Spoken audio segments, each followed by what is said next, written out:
Imagine you walk into a gym and you see two people working out. One person is completely drenched in sweat, shirt soaked, face dripping, looking like they just walked out of a rainstorm. The other person, barely sweating at all, calm, focused, breathing steadily. Now be honest, who do you instantly think is burning more fat? Most people would point to the sweaty one and say, obviously, that person is working harder and burning more fat. Here's where things get interesting. That assumption is not always true, and in many cases, it's completely wrong. What sweat actually is and what it is not. Let's start with the basics, because this is where most people get confused. Sweat is not fat leaving your body. Yes, let that sink in for a second. When you sweat, your body is not melting fat and pushing it out through your skin like some kind of detox waterfall. Sounds dramatic, but it's a myth. Sweat is simply your body's way of cooling itself down. When your body temperature rises, your brain sends a signal to your sweat glands to release water and electrolytes onto your skin. That moisture then evaporates and cools your body. That's it. No fat is being directly burned through sweat. No calories are magically escaping through your pores. It's just a temperature control system doing its job. But if sweat is only your body's cooling system, then why does a harder workout almost always make you sweat even more? That's where the real confusion begins. So why do we sweat more during exercise? When you exercise intensely, your muscles produce more heat. Your body reacts by sweating more to prevent overheating.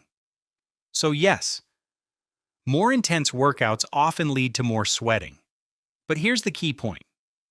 Sweating is a side effect of effort, not a measurement of fat loss. Think of it like a car engine heating up. The hotter the engine runs, the more the cooling system works. But the heat itself doesn't tell you how much fuel you've burned. It just tells you the engine is working. So if sweat isn't measuring fat loss, then where does fat actually leave the body? The answer surprises almost everyone the first time they hear it. Fat loss happens in a completely different way. Now let's talk about where fat loss actually happens.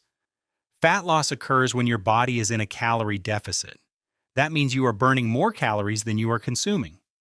When that happens, your body starts breaking down stored fat molecules to use as energy. And here's the surprising part. When fat is burned, most of it doesn't leave your body through sweat. It actually leaves your body through breathing. Oh, I know that sounds weird, but it's true. Fat is broken down into carbon dioxide and water.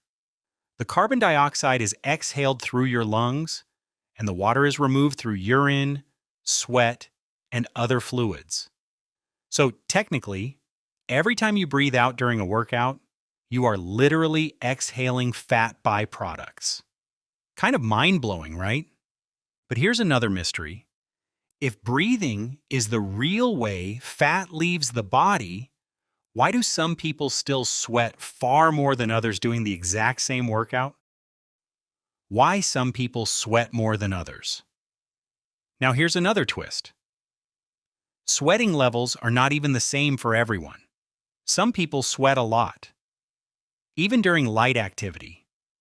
Others barely sweat, even during intense workouts. So what's going on? Sweating depends on factors like genetics, fitness level, body size, environment, temperature, and humidity. For example, trained athletes often start sweating earlier and more efficiently because their bodies are better at cooling themselves.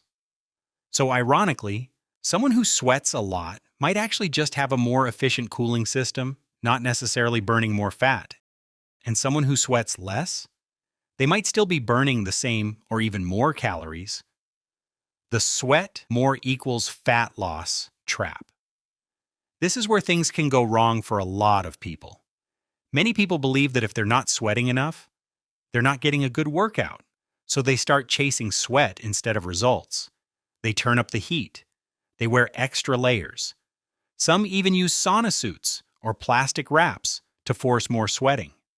And yes, they lose weight quickly. But here's the catch. That weight is mostly water weight, not fat. The moment they drink water again, the weight comes back.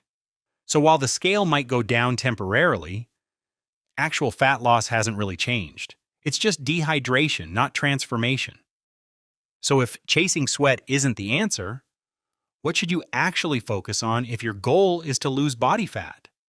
What actually matters for fat loss? Now let's shift the focus to what really works, because this is where you should be putting your energy.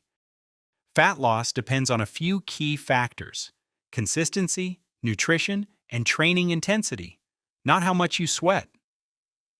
A person doing a controlled strength workout with minimal sweat can burn significant calories and build muscle. And muscle, by the way, helps increase your metabolism over time. Meanwhile, someone sweating heavily in a hot room might feel like they worked harder, but may not have burned as many calories. So instead of asking, "How much did I sweat today?" ask yourself, "Did I challenge my body? Did I stay consistent? Did I eat properly?" That's what actually drives fat loss. But here's something interesting. If sweat doesn't measure results, why does our brain keep convincing us that it does? The psychological illusion of sweat. Here's something interesting about the human brain.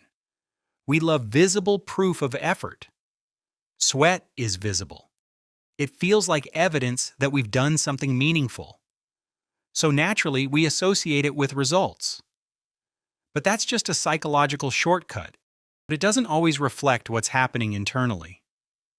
That said, sweat isn't completely meaningless. In some situations, it can still tell you something useful about your workout. When sweat can indicate a hard workout.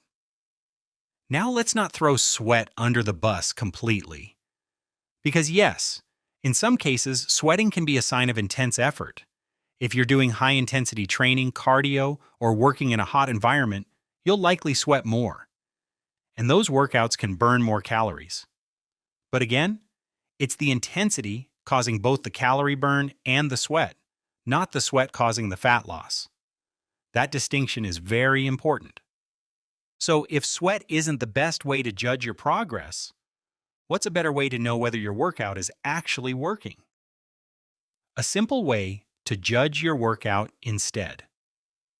Instead of focusing on sweat, try this. Pay attention to your heart rate, your breathing, your muscle fatigue, your progress over time.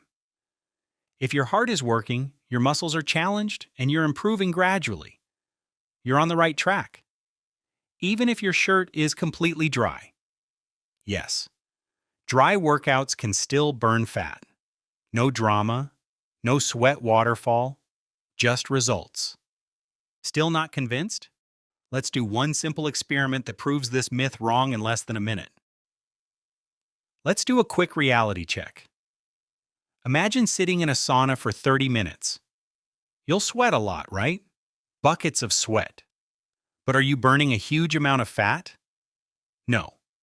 Now imagine doing a heavy strength workout in a cool room with minimal sweat. You might burn more calories there, even though you're barely sweating. So clearly, sweat alone is not the deciding factor. And before we finish, there's one final takeaway that can completely change the way you judge every workout from now on. Closing thought. Next time you finish a workout, don't judge it by how soaked your clothes are. Judge it by how consistent you've been, how much stronger you're getting, and how well you're taking care of your body. Because real progress isn't always loud, messy, and dripping in sweat. Sometimes it's quiet, controlled, and almost invisible. And oh, one last thing. If sweating burned fat directly, we'd all just sit in saunas and become fitness models overnight. Sounds nice. But yeah, not happening.